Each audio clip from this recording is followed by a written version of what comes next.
तो यार देखो, अभी मल्टीवर्स ऑफ मैडनेस का रूमर वाला माहौल चल रहा है एंड भाई इतने कैरेक्टर्स के रूमर्स आ रहे हैं कि लिटरली भरोसा करना मुश्किल है। ऐसा लग रहा है कि नई मूवी नहीं बल्कि नया कंट्री बनने वाला है। लेकिन यार जो भी कास्ट के रूमर्स हैं बता देता हूँ, और हाँ पहले ही बोल देता हूँ कि ये रूमर्स सही निकले तो स्पॉयलर्स भी हो सकते हैं। तो इस लिस्ट में सबसे पहले है हेली एटवेल की कैप्टन कार्टर। अब हेली एटवेल के पेगी कार्टर को हमने लास्ट एंड गेम में स्टीव के साथ डांस करते देखा था। अब वहाँ ऑब्वियसली स्टीव के चलते एक अल्टरनेट टाइमलाइन बनी होगी, लेकिन ये श्योर है कि उस टाइमलाइन में वो कैप्टन कार्टर तो नहीं बनी थी। बट व्हाट इफ के शो में हमने इस कैरेक्टर को एज कैप्टन कार्टर जरूर देखा। तो हाँ, एज पर रूमर ये कैप्टन कार्टर यहाँ भी देख सकती है। वैसे आपको बता दूं कि लोकी के सीरीज में भी एक कैरेक्टर की झलक मिली थी जो कि फैन थ्योरीज के अकॉर्डिंग पेगी कार्टर थी, लेकिन हाँ ये बात ऑफिशियली कंफर्म नहीं की गई है। कैसा लग रहा है?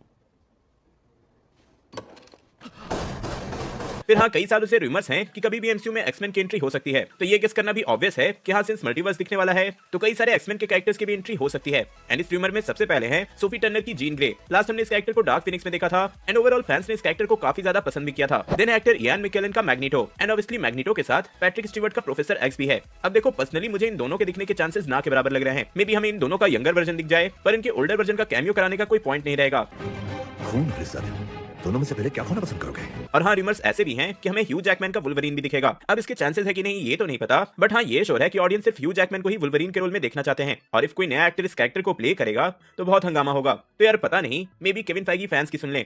ऐसा लगा तुम वो चांद हो और मैं तुम्हारा वुल्वरीन। अब वुल्वरीन की बात आती है तो डेडपूल के रूमर्स तो आनी ही है। तो हाँ, यहाँ रायन रेनॉल्ड्स के डेडपूल का कैमियो भी होगा ऐसा बोला जा रहा है। अब देखो, अभी तक ये बात किसी से छुपी नहीं है कि रायन रेनॉल्ड्स मार्वल से टच में है। उन्होंने ओपनली कई बार ये बोला भी है और डेडपूल 3 लगभग कंफर्म भी है। बस अब ये वेट करना है कि एमसीयू में उसकी एंट्री कब होती है और कहां होती है। क्या पता मल्टीवर्स ऑफ मैडनेस में ही हो जाए। उस आदमी का नाम नहीं बता सकता पर नाम मेल खाता है वुल्वरीन से। एक और बात, उसे कोई नहीं डरा सकता किसी मंजर से, क्योंकि वो पिछवाड़ा भी खुजाता है खंजर से। चलो आगे कुछ ऐसे कैरेक्टर्स पे आते हैं जो कि ऑलरेडी एमसीयू में एस्टैब्लिश्ड हैं और इस मूवी में दिखने के भी चांसेस हैं। इस लिस्ट में सबसे पहले है जोई सल्डाना की गमोरा। रूमर के according guardians of the Galaxy volume 3 से पहले जोई सल्डाना के गमोरा का कैमियो यहां होने वाला है। रीजन दिया जा रहा है एंड गेम। अगर आपको याद हो तो पास्ट में 2014 के टाइमलाइन से आई गमोरा अब यहां है, तो शायद इसलिए इसका कैमियो हो रहा हो। मे बी यहां से ही उसकी स्टोरी को थोड़ा बेस देने की कोशिश की जाए और further explain guardians of the Galaxy volume 3 में किया जाए। देन लोकी की सीरीज से तो समझो कि टॉम हिडलस्टन का लोकी, सोफिया डी मार्टिनो की Sylvie and even Owen Wilson के मोबियस का भी यहाँ अपीयरेंस होगा। हाँ याद रखना, रूमर है, ऑफिशियली नहीं बता रहा। एंड ये रूमर आई थिंक सबसे पहले आया था इस मूवी को लेकर। लोकी के सीजन 1 के एंडिंग के बाद से ही कई सारे रिपोर्ट्स इसको लेकर आए हैं।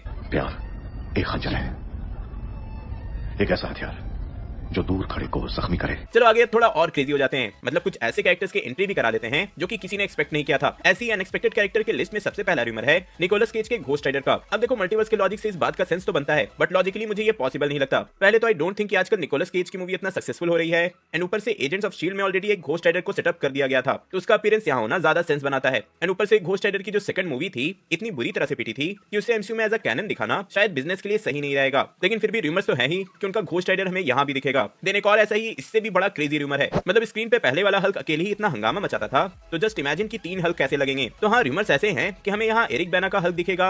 इसे हमने लास्ट 2003 में देखा था और भाई ये मूवी तो एमसीयू का पार्ट भी नहीं थी, पर 2003 के हिसाब से ये हल्क ठीक था। देन इसी के साथ एंट्री होगी एडवर्ड नॉर्टन के हल्क की भी। इसे आप 2008 में इनक्रेडिबल हल्क में देखा होगा। अब देखो, इसकी एंट्री थोड़ा कंफ्यूजन क्रिएट करती है। पहले तो ये मूवी ऑलरेडी एमसीयू का पार्ट है एंड मार्वल ने ये कंफर्म किया था कि स्टोरी वाइज एडवर्ड नॉर्टन का हल्क एंड मार्क रफेलो का हल्क दोनों सेम ही हैं, बस उन्होंने एक्टर को रिकास्ट किया था। तो लिटरली मुझे तो नहीं समझ आ रहा कि अगर ये एंट्री हो गई तो इसे जस्टिफाई कैसे किया जाएगा। यहाँ तो बस कंफ्यूजन ही होना है। लेकिन हाँ, इफ ये रूमर सही हो गया तो हमें 3 डिफरेंट हल्क दिख जाएंगे, Edward Norton, Mark Ruffalo and Eric Bana. Let's see ऐसा होता है कि नहीं।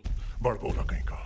इसके बाद ऐसे भी रूमर्स है कि हमें यहाँ मिस्टर फैंटास्टिक का फर्स्ट अपीयरेंस भी देखने को मिलेगा और भाई इस रोल में एक्टर जॉन क्रेसिंस्की होंगे। अब देखो, ये ऑलरेडी एक बहुत पॉपुलर फैन कास्टिंग है जिसको लेकर रूमर्स कई सालों से आ रहे हैं एंड फैंटास्टिक 4 की मूवी ऑलरेडी केविन फाइगी ने ऑफिशियली कंफर्म कर दिया था। तो कहते हैं ना कि इन सबसे इस रूमर को और सपोर्ट मिल रहा है, बट मेरा पर्सनल ओपिनियन है कि ऐसा होने के चांसेस भी बहुत कम है। अब देखो, अगर अभी तक तुमको रूमर्स क्रेजी लग रहे थे तो आगे इससे भी ज्यादा क्रेजी होने वाले हैं, क्योंकि एक रूमर के अकॉर्डिंग मल्टीवर्स ऑफ मैडनेस में बेन एफ्लेक की भी एंट्री होगी। अरे यार, बेन एफ्लेक का बैटमैन नहीं बल्कि डेयरडेविल की। रीजन यहाँ भी हमें वेरिएंट्स कही दिया जा रहा है। इफ आपको पता नहीं तो बता दूं कि 2003 में बेन एफ्लेक ने डेयरडेविल की मूवी में लीड रोल किया था और ये लिटरली उस मूवी की कास्टिंग बहुत सही थी। कास्टिंग इन सेंस बड़े बड़े एक्टर्स थे, कॉलिन फैरेल, माइकल क्लार्क, लेकिन मूवी बहुत बेकार थी। तो हाँ, यहाँ हमें डेयरडेविल का वही वेरिएंट दिखेगा ऐसा बोला जा रहा है। मैं तो यार यहाँ पे सजेस्ट करता हूँ कि इससे बेटर है कि चार्ली कॉक्स के डेयरडेविल का कैमियो फिर से कर दो। देन नेक्स्ट क्रेजी रूमर है टॉम क्रूज के आयरन मैन का एंड आई थिंक ये सबसे पॉपुलर है, सबने सुना ही होगा, हर जगह बस इसी का डिस्कशन हो रहा है। मैंने इस पे एक डेडिकेटेड वीडियो भी बनाया था, तो चाहो तो वो देख लेना। बट शॉर्ट में बोलूं तो as per rumour Tom Cruise का आयरन मैन एक बहुत ही पावरफुल वेरिएंट होगा जो कि मोस्टली एविल होगा। उसके पास इन्फिनिटी स्टोन्स भी होंगे, थैनोस को उसने मारा भी होगा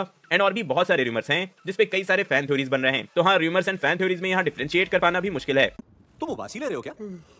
मैं यहाँ डिटेल में प्लान बता रहा हूँ और तुम प्लान सुन के मेरे हेड में हेडेक होता है। एंड इन द एंड ऐसा ही एक और र्यूमर है कि एक बार फिर से हमें टोबी मैगवायर का स्पाइडरमैन दिखेगा। अब देखो इसमें मैं इतना डेप्थ में नहीं जाऊंगा सिंस आपने ऑलरेडी नो वे होम इसका कॉन्सेप्ट तो देख ही लिया होगा। और देखो यहाँ सिर्फ मैंने कुछ मेन पॉपुलर कैरेक्टर्स के नाम लिए हैं और भी कई सारे छोटे मोटे कैरेक्टर्स र्यूमर्ड हैं। अब देखो मैं ये वीडियो 20 तारीख को रिकॉर्ड कर रहा हूँ तो मे बी अपलोड होते होते और भी नए र्यूमर्स आ जाए। पर हाँ पॉइंट यही है कि इतने सारे र्यूमर्स आ चुके हैं कि अब किसी पे भी बिलीव करना पॉसिबल नहीं है और मैं सजेस्ट करूंगा कि बिलीव भी मत करना और सबके कैमियोस का एक्सपेक्टेशंस तो बिल्कुल नहीं रखना। ऐसी यार मूवी में डॉक्टर स्ट्रेंज, वांडा, मल्टीवर्स ये सब दिखने वाले हैं तो मूवी बिना कैमियोस के भी बहुत ज्यादा एक्साइटिंग होगी। और इफ इस लिस्ट में से किसी एक कैरेक्टर का कैमियो हो गया तो हमारे ही मजे हैं। तो हाँ आप कमेंट में जरूर बताना किस लिस्ट में से आप किस कैरेक्टर को देखना चाहोगे, लेकिन हाँ सिर्फ एक ही कैरेक्टर का नाम लेना। होप सो कि ये र्यूमर से भरा वीडियो आपको पसंद आया होगा। इफ हाँ तो लाइक करना, शेयर करना एंड ऐसे वीडियोस तो चैनल पे आते ही रहते हैं, इसलिए अभी तक सब्सक्राइब नहीं किए तो सब्सक्राइब कर लेना।